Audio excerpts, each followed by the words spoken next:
반갑습니다. 모아바의 천은지입니다. 자, 드디어 2025년도 1회차 CBT 시험이 시작이 되었습니다. 누구보다 빠르게 출제 경향과 신유형 문제 맛보기를 가지고 왔으니까요. 바로 시작해 보도록 하겠습니다. 자, 먼저 출제 경향부터 가볍게 살펴보고 문제로 넘어가도록 할게요. 전기자기학에서는요, 공식 관련된 문제가 많이 출제가 되었습니다. 그래서 거의 20문제 중에서 14문제 정도가 공식 관련된 문제가 출제가 되었어요. 계산 문제를 포함한 건데요. 자, 그렇게 어렵지는 않았지만 이게 문제가 되는 게 공식 암기하는 거 싫어하시는 분들, 나 공식은 그냥 넘길래 하고 전기자기학 대충 공부하신 분들이 이번에는 꽈락을 면하기가 어려웠을 거라는 점입니다. 그래서 공식 너무 이제 보기 싫다고 해서 넘기지 마시고 꼼꼼하게 공부를 하셔야 되고요. 다음으로 단위 문제입니다. 자, 단위 문제는 제가 작년부터 계속해서 강조를 드린 부분인데요.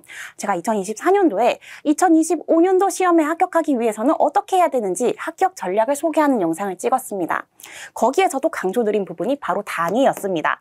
단위 변환 문제가 요즘에 많이 나오고 있고요. 변환뿐만이 아니라 단위 자체를 물어보는 문제도 있어요. 그러니까 단위를 중요하게 여기고 있다. 그러니까 단위를 꼼꼼하게 봐주시는 연습이 필요합니다. 자, 신유형 두세 문제 정도가 나왔고요. 다음으로 전력공학입니다. 전체적으로 평이했다라고 볼 수 있겠습니다. 전력공학은 이제 워낙에 중요한 과목이기도 하고 실기에도 연관이 되어 있다 보니까 여러분들 준비를 꼼꼼하게 하셨을 거라고 생각합니다. 신유형 문제 두세 문제 정도가 출제가 되었고요. 자, 이제 전기기기 회로 그리고 KC는요, 뒤에서 영원 선생님께서 자세하게 설명을 해 주실 겁니다. 가볍게만 살펴보자면요. 전기기기는요, 작년에는 계산 문제가 5문제 정도가 나왔는데 올해는 4문제 정도로 약간 줄어든 형태를 띠고 있습니다. 그리고 디테일한 정의를 묻는 문제가 많이 출제가 되고 있고요. 신유형 3문제 정도가 나왔습니다. 회로 이론은요, 난이도가 조금 높아졌고요. 말을 바꾼 변형 문제들이 많이 출제가 되었습니다. 그래서 여러분들이 이거 새로 처음 보는 문제 아닌가 하고 착각하실 수가 있다는 문제 뜻이 되겠습니다. 그리고 KC입니다. KC는요, 기출문제 중에서 70% 정도가 출제가 되었다라고 합니다. 그래서 이 마지막 세 과목은 뒤에서 영원 선생님이 더 자세하게 설명을 해드릴 거고요. 저는 이제 신유형 문제 어떤 것들이 나왔는지 함께 살펴보도록 하겠습니다. 자, 먼저 전기자기학 문제부터 살펴보도록 하겠습니다. 공기 중에서 전개 E를 변이전류 ID로 흘려보내고자 한다. 이때 주파수 F는 하고 물어봤습니다. 자, 이 문제는요, 전기공사기사에서 출제가 된 적이 있는 문제입니다. 그래서 요즘에 전기산업기사라고 하더라도 공사기사라던가 아니면 전기기사라던가 이런 데서 문제를 끌고 와서 내기도 합니다. 그래서 시간적인 여유가 되시는 분들은 그런 문제들도 한 번씩 봐주는 것이 좋겠지만 사실상 시험 공부를 하는 입장에서 전부 다 본다라는 게 쉽지가 않죠. 그래서 제가 이렇게 신유형 문제로 소개를 시켜드리는 거니까요. 여러분들 이거 보시고 도움이 되셨으면 좋겠습니다. 자, 전개 E를 변이전류 ID로 흘려보내고자 한대요. 이때 주파수 물어봤습니다. 자, 주파수랑 무슨 관련이 있을까요? 바로 변이전류의 공식을 떠올려 보시면 됩니다. 자, 변이전류 ID는 어떻게 계산하더라? 오메가 입실론 2로 계산해 줄 수가 있겠습니다. 여기에서 이 오메가가 뭐예요? 2파이 F입니다. 2파이 F. 여기에 주파수 F가 포함이 되어 있었던 거죠. 자, 그러면은 이것은 다시 쓰면 2파이 F 입실론 2가 되는 것이고요. 이 식을 F에 대한 식으로 정리해 주시면 됩니다. 자, 정리해 주시면 F 빼고 다 넘겨주면 되겠죠.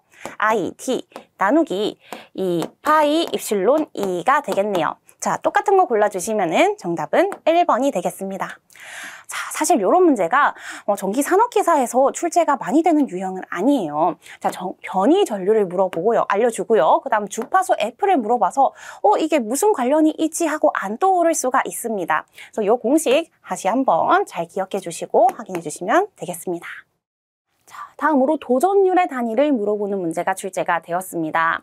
자, 도전율뿐만이 아니라 다른 여러 가지 개념들, 정전 용량이라던가 전하량이라던가 그런 것들의 단위를 물어보는 문제도 수없이 많이 출제가 되었습니다. 이번에는 도전율을 물어봤지만 다음에는 또 다른 것의 단위를 물어볼 수 있다는 점입니다. 또 공부하실 때 항상 단위가 무엇인지 정확하게 체크하는 연습을 하셔야 돼요. 도전율의 단위는 모/미터가 되겠습니다. 옴미터의 역수라고 생각해 주시면 되고요. 자, 정답은 4번인데요. 여기에서 이 모라는 표현입니다. 모라는 표현 지금은 S로 많이 씁니다. S는 지멘스예요. 지멘스. 자, 요거 작년에도 제가 영상에서 많이 소개를 드렸던 단위인데요. 이제 잘 나오는 단위는 아니지만 그래도 지금 이런 기회에 한 번씩 체크를 해주시면 혹시라도 다음에 시험에 나왔을 때 도움이 될 겁니다. 도전율의 단위 옴퍼미터고요. 여기에서 옴이란 모 퍼 미터고요. 여기서 모라는 것이 지멘스와 같은 뜻을 가지고 있다라는 거 체크해 줍시다. 자, 다음으로 전력공학 문제입니다. 자, 전력공학에서 또 이런 문제가 출제가 되었는데요. 역시나 전기산업기사에 출제가 되었던 문제는 아니고요. 이제 전자산업기사 쪽에 출제가 되었던 겁니다. 그래서 비슷한 과목들이 있는 시험들끼리는요. 문제가 이렇게 바뀌어서 출제가 되기도 한다는 점입니다. 자, 154kV 송전선로의 철탑에 90kA의 직격 전류가 흐를 때 역섬락을 일으키지 않을 탁각 접지 저항은? 하고 물어봤습니다. 사실 이거는요, 이런 문제 생소하다라고 해서 겁을 먹지만 않으면 풀 수 있습니다. 잘 읽어보시면 돼요. 154kV 송전선로 철탑에 90kA의 직격전류. 자, 직격전류라는 거는 뇌전류를 의미하는 거예요. 직격뇌가 이렇게 침입을 했을 때 그 뇌전류가 90kA다. 얘가 흐를 때 역섬락을 일으키지 않을 탑각 접지 저항을 물어봤거든요. 역섬락이 발생하는 경우는 어떤 경우일까요? 탑각 접지 저항이 너무 높은 경우입니다. 그래서 탑각 접지 저항이 너무 높아서 거꾸로 애자를 통해서 흐르는 것이 역섬락이죠. 자, 조건을 봅시다. 154kV 송전선에서 1년에 애자수는 9개고 이때 애자련의 섬락 전압은 860kV이다 라고 했습니다. 자, 섬락 전압이 860kV라고 했으면은 이것을 기준으로 얘보다 높지 않으면 되겠구나 라는 것을 알 수 있죠. 자, 전류 알려줬습니다. I 알려줬고요. 문제에서 접지 저항 R을 물어봤습니다. 그리고 섬락 전압 V를 알려줬습니다. 뭐가 떠올라요? 오메 법칙이 떠오르죠. 오메 법칙. V는 IR입니다. 자, V는 IR에서 지금 탑각 접지 저항 여러 가지가 나와 있는데요. I의 값은 얼마라고요? 90kA다. 자, 90kA에다가 무언가를 곱해줍니다. 무언가를 곱해줬을 때 이 V가요, 섬락 전압 860kV를 넘지 않으면 되는 겁니다. 자, 지금 이 문제에선 작은 것부터 넣어보시면 되겠죠. 9를 넣어봅시다. 9를 넣어주시면은 9, 9, 81이니까 810이 나옵니다. 지금 단위가 안 나와 있는데 지금 그냥 옴이라고 생각해 주시면 되겠습니다. 보건 문제다 보니까 조금 완벽하지 못한 점이 있네요. 양해 부탁드리고요. 자, 그럼 9, 9, 81이니까 810kV라고 생각을 해주시면은 860보다 더 낮기 때문에 역섬락이 발생하지 않는다라는 걸 알 수 있습니다. 그래서 9번이 바로 정답이 되겠고요. 이 다음부터는 넣었을 때 이거 860보다 더 높은 값을 가지게 될 겁니다. 계산기로 한 번씩 계산해 보시고요. 여기에서 중요한 개념은 뭘까요? 탑각 접지 저항과 역섬락 사이에 어떤 관계가 있는지를 알고 있느냐입니다. 그것을 확실하게 알고 있었다면 풀 수 있었겠지만 사실 이런 신유형 문제 처음 보게 되면은 겁부터 먹기 때문에 풀기가 쉽지는 않을 거예요. 그래서 이번 기회에 한번 봐주시고 머릿속에 넣어주시면 되겠습니다. 자, 다음으로 2번 문제 보도록 하겠습니다. 수압관로에서 한 지점의 속도가 4m/s, 반지름이 5m일 때 다른 지점의 반지름이 4.5m라면 속도는 몇 m/s인가 하고 물어봤습니다. 자, 이거는 무엇을 물어보는 문제일까요? 연속의 원리, 연속의 원리를 물어보는 문제입니다. 자, 이것도 전기 기사에서는 어느 정도 출제가 되는 부분인데요. 전기 산업 기사에서는 그렇게까지 많이 나오는 부분은 아닙니다. 하지만 연속의 원리 제가 이론 시간에 설명을 드렸기 때문에 저와 함께 공부하신 분들은 알고 계셨을 거라고 생각합니다. 자, 어떠한 관이 있을 때 이 첫 번째 부분의 면적이 A1 그리고 속도가 V1이라고 하고요. 두 번째 부분의 면적이 A2, 속도가 V2라고 해봅시다. 이때 이 둘 사이의 관계는요. A1, V1은 A2, V2가 성립하게 됩니다. 바로 연속의 원리입니다. 자, 유체에서 적용이 되는 건데요. 이 부분에서 흐르는 유체와 이 부분에서 흐르는 유체의 양이 같다라는 뜻이 되는 거죠. 그래서 연속의 원리라고 부르는 거고요. 자, 그러면 여기에다가 대입을 해주시면 되는데요. 반지름이 나와 있기 때문에 원의 면적을 계산하려면 어떻게 계산하죠? 파이 r 제곱으로 계산합니다. 그래서 여기에 a 대신에 대입할 때는 반지름의 제곱을 대입해 주시면 되겠습니다. 자, 계산해 볼게요. 여기에다 넣어 주시면은 파이 r 제곱이기 때문에 r의 제곱, 반지름 5의 제곱이고요.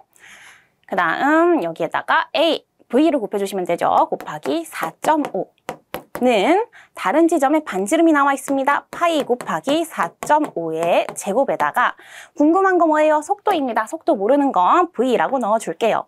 자, 여기에서 이제 v 값을 넘겨서 계산해 주시면 되겠습니다. v 값 계산해 주시면은 정답은 1번이 되겠습니다. 5.6이 나오게 될 거예요. 자, 이것도 이제 이론 꼼꼼하게 공부하신 분들은 맞췄을 거라고 생각을 하고요. 아무래도 전력공학 문제이다 보니까 전력공학은 다들 열심히 공부하시는 과목이잖아요. 알고 계신 분도 많았을 거라고 예상이 됩니다. 자, 제가 준비한 문제는 여기까지이고요. 다음 과목부터는 영원 선생님께서 이어서 설명해 주시도록 하겠습니다. 자, 이번에 우리 전기기기 부분 한번 보실 건데요. 일단 제 두 문제 정도를 담아봤는데, 자, 전기기기 산업기사에 대한 문제가 출제되는 추세가 아무리 CBT라고 하지만 설정에 의해서 아마 출제가 될 겁니다. 이제 계산 문제가 이번에는 4개에서 5개 정도로 역시 전 회차와 동일하게 분포가 되어 있어요. 그러니까 전기 기사에 비해서는 계산 문제가 좀 적은 편이에요. 그래서 예전에는 과락에 가장 많이 어떻게 근접한 과목이다 싶은 게 전기 기계인데 요새는 조금은 좀 더 조전하기 좀 수월하지 않을까 생각을 해봅니다. 일단 제가 첫 번째 문제를 뭘 담아봤냐면 표유부하 손으로 옳은 것은 이런 문제가 등장했었는데 여러분이 그냥 대충 뭉그러뜨려서 표유부하 손 그래 동선 말고 철선 말고 남은 것들 이렇게만 알고 계시면 안 된다는 거야. 좀 정확하게 정의를 좀 알고 계시기 바랍니다. 자, 표유부사에 대해서 옳은 것을 골라라 라고 되어 있으니까 자, 누설자숙에 의한 외암이나 권선의 손실 요거 잘 체크를 해두셔야 돼요. 자, 물론 다른 보기를 본다면 야, 1차 권선과 2차 권선 사이에서 누설 전류 이것도 되지 않을까? 얘는 동선이니까 아니라고 쳐. 누설에 의한 손실? 얘도 맞지 않을까? 근데 정확한 정의는요. 우리 누설 자숙에 의해서 외암이나 또는 권선 사이에서 손실되는 사라지는 손실이라고 생각하셔야 된다는 거. 이거 좀 디테일하게 좀 세부적으로 정확하게 알고 가셔야 된답니다. 아시겠죠? 이제 대충은 좀 허용하지 않는 추세가 좀 다가오고 있다는 거 좀 알아두시고요. 두 번째입니다. 자, 육상 회전변류기에 관련된 전격 출력 문제가 나왔고요. 입력 전류를 하는데 이게 20년 전에 훨씬 전에 출제가 됐던 문제입니다. 근데 이번에 나왔는데 숫자가 좀 바뀌어서 등장했어요. 나머지는 똑같이 나오고. 자, 이제 낼 게 없다는 얘기죠, 더 이상. 그쵸? 낼 게 없다는 얘기입니다. 특히 우리 회전변류기에 대해서는 거의 많이 다루지 않잖아요. 그래서 요거 한번 문제를 담아봤는데 일단 회전변류기에 대한 입력 전류와 우리 출력 전류, 즉 교류축과 직류축을 좀 알아보셔야 되는데 일단 직류축 전압이에요. 직류. 요거 분해 우리 교류축 전류 있죠? 자, 요거에 대한 공식을 좀 알아두셔야 돼요. 그러니까 요게 좀 제가 교재에서 좀 다루지 않았던 문제라서 자, 이게 출제됐기 때문에 한번 제가 총평하면서 우리 신유형 문제를 한번 담아봤는데 여기가 2 루트 2 공식 외우신 분은 크게 없지 않을까 생각을 하는데요. 여기가 코사인 세타 이렇게 됩니다. 물론 여기서는 효율은 100%였으니까 따지진 않을 거예요. 대신 역률이 80%입니다. 자, 20년 전에는 역률을 100% 썼기 때문에 신경 안 써도 되고 요 m이 뭐냐면 여기 이제 상수를 얘기해요. 상수. 보통 m은 상수를 따지죠. 그래서 6상에 했으니까 6만 집어넣으면 되는데 여기서 코사인 세타를 뭘로 줬습니까? 여기서는 80%니까 0.8로 여러분 계산해 주셔야 돼요. 그래서 6 곱하기 0.8 집어넣을 거예요. 그럼 여기까지 다 나왔어. 그럼 뭘 찾아야 돼? 우리는 교류축 입력 전류예요. 요 놈을 구하라요. 그럼 얘가 입력 전류고요. 얘가 이제 출력 전류가 돼요. 이렇게 생각하시면 되겠죠. 자, 요 놈을 구해야 되니까 우리 전격 출력이 2500kW니까 요 놈에 대한 직류축 전압도 뭐 돼 있어요? 출력 전압도 우리 1000V 나왔으니까 요 놈 가지고 우리는 뭘 찾아야 돼? 직류 전류를 찾아야 돼요. P는 뭡니까? IV. 그래서 V분의 P로 계산해 주시면 됩니다.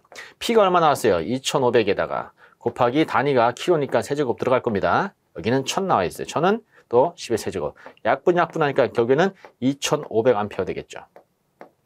그럼 이거 계산하면 하면 되죠. 그러면 난 얘를 구할 거잖아, 얘를. 그럼 얘 어디로 일로 올릴 거죠, 곱하기. 그쵸? 양변에 직류 2500을 곱할 겁니다. 따라서 나 요놈을 구하고 싶어요. 요놈 구하면 우리 직류분 2500에다가 뭐 할 거다? 곱하기 6 곱하기 0.8 분의 2 루트 2를 계산하시면 된다. 그래서 계산했더니 1473이 나올 거라는 거 이렇게 계산해 주시면 됩니다. 물론 맞히신 분이 거의 없을 거라고 저는 생각을 한번 해봅니다.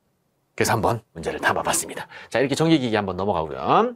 자, 네 번째 과목은 이제 회로이론인데, 이 회로이론이 아무래도 처음 보는 느낌을 가진 문제들이 상당히 많았다고 합니다. 자, 오늘부터 실시가 됐죠. 그죠? 바로 따끈따끈하게 제가 올려드린 겁니다. 자, 시험 보신 모든 분들에 대한 제가 말씀을 모아서 봤는데, 되게 처음 보는 신용이 되게 많았던 것 같아요. 그런데 막상 문제를 제가 들어보니까 이거는 말을 좀 바꿨을 뿐 문제는 요놈과 동일합니다 했더니 수험생분께서도 그렇네요. 그러니까 우리가 늘 그냥 관연도만 보고 그 문장을 그대로 외워서 이 문장일 때 이렇게 푼다라면 안 되고 이해가 좀 필요한 부분이 생긴 거죠. 그렇죠? 자, 첫 번째 문제는 뭐냐면 자동차 축전기의 무부하 전압을 측정하였더니 14V였답니다. 얘도 최근에는 좀 등장하지 않았고요. 한 7, 8년 전에 한번 등장했었는데 물론 여기 숫자가 좀 바뀌어서 또 등장을 했습니다. 그러니까 예전 문제가 나오되 이제는 수치들이 바뀐다는 거죠. 계산 문제는. 왜냐하면 이론이 새로운 이론이 창조되진 않아요. 기존에 있던 이론 가지고 문제를 내려다 보니까 이제 한계가 있잖아요. 그래서 신용을 만들려다 보니까 숫자를 좀 바꿔서 내고 문장을 좀 살짝 바꿔서 내는 편이 좀 많다고 생각이 됩니다. 여기서는 축전지에 관련된 문제에서 좀 많이 다루지 않았던 문제라서 내가 신용 형태로 한번 담아봤는데, 자, 축전기에 대한 내부 저항을 구하라 했어요. 내부 저항을 구하려면 축전기 내부 저항은 일단은 축전기에서 원래는 무부하 전압을 측정했더니 14래요. 그런데 자동차 전구, 어떤 전구? 10V에 50W짜리 전구를 연결한 다음에 단자 전압을 측정했더니 얘가 10V가 되렸대요. 그 전압 강화가 얼마 됐다는 얘기예요? 4V가 됐다는 얘기예요. 그래서 축전기에 대해 내부 저항을 하려면 이 내부 저항이 연결이 돼서 이게 연결되면서 내부 저항이 적용을 시키는 거잖아요. 그래서 우리 저항 R 값을 구하려면 우리 I분의 뭘? 역시 V. 그냥 500W 쓰시면 돼요. 근데 이 V가 뭐냐면 전압 강화예요. 전압 강화니까 14에서 얼마가 된 거야?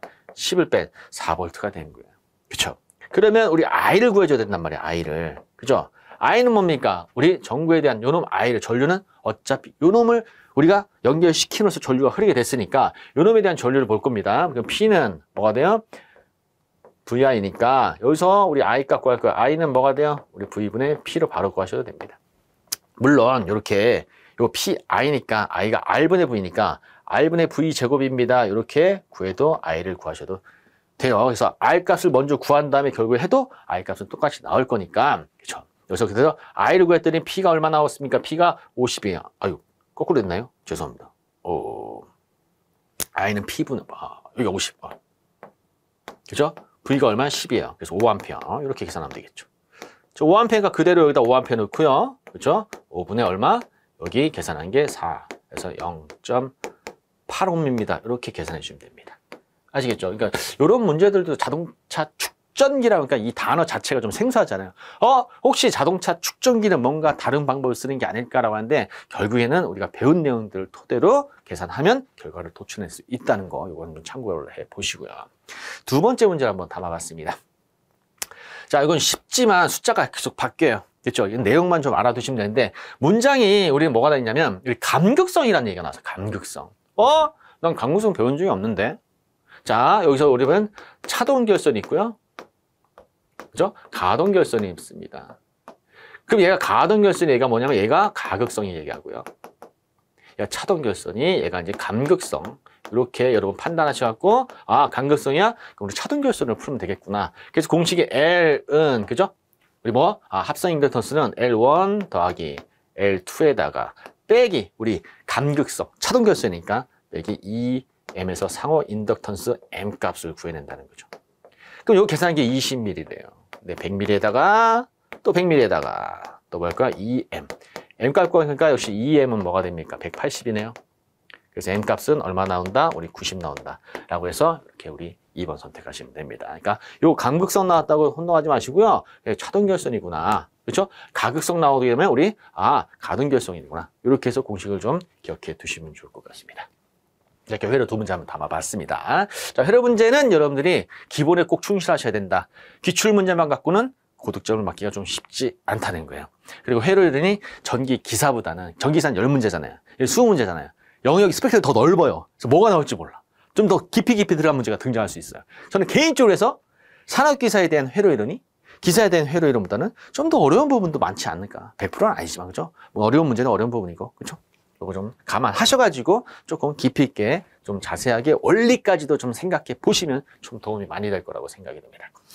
자, 세 번째 이제 전기 설비 기술 기준 KC죠. KC는 거의 봤던 문제들이 대부분이라고 합니다. 가동의 대부분이고 뭐 낼 게 없잖아요, 얘도. 그쵸? 더 이상. 그러다 보니까 이상한 태양광 발전에 대한, 그죠?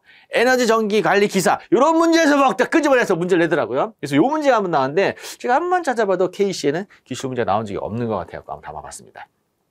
자, 태양광 발전 또는 풍력 발전입니다. 현재 상태에서 최대 출력을 얻기 위해, 그죠?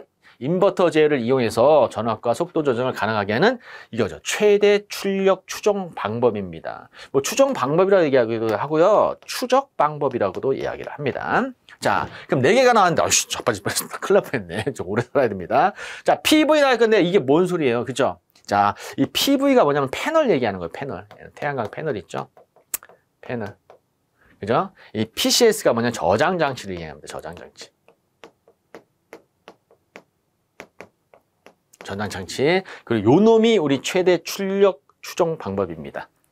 자, 그래서 최대니까 이게 맥시멈이에요. 맥시멈 파워 포인트 트래킹입니다. 그래서 최대 출력 추정 방법이라서 우리는 3번을 선택하셨는데 이거 어떻게 합니까? 그죠? 이거 우리 알기에는 좀 많이 힘들다. 그래서 신재생 에너지가 이제 점점 부각되고 있잖아요. 그래서 KC에서도 신재생 에너지에 대한 내용이 조금 어느 정도 많이 부정을 차지를 하게 있는데 여러분들이 이 부분은 문제는 아무래도 처음 접하다 보니까 뭐 찍어서 맞히시는 분들밖에 없지 않았을까 생각을 해봅니다. 자, BIPF는요, 건물 일체형이에요. 건물 일체형. 일체형 태양광 발전 시설입니다. 여러분은 이런 거 알기 쉽지 않으시죠? 그죠? 그래서 이런 부분은 여러분들이 좀 한번 나왔었으니까 언젠가 다시 한번 나올 가능성이 좀 더 높기 때문에 신유형 중에서 나머지는 거의 다 본 문제라고 합니다. 그래서 저도 특이하게 처음 봤던 문제이기 때문에 조사를 한번 해봤습니다. 자, 이번 제가 뭐 수업을 했던 3과목에 대해서 총평을 하자면 회로 이론은 좀 뭐랄까 이론적으로 좀 디테일하게 가셔야 된다는 거예요.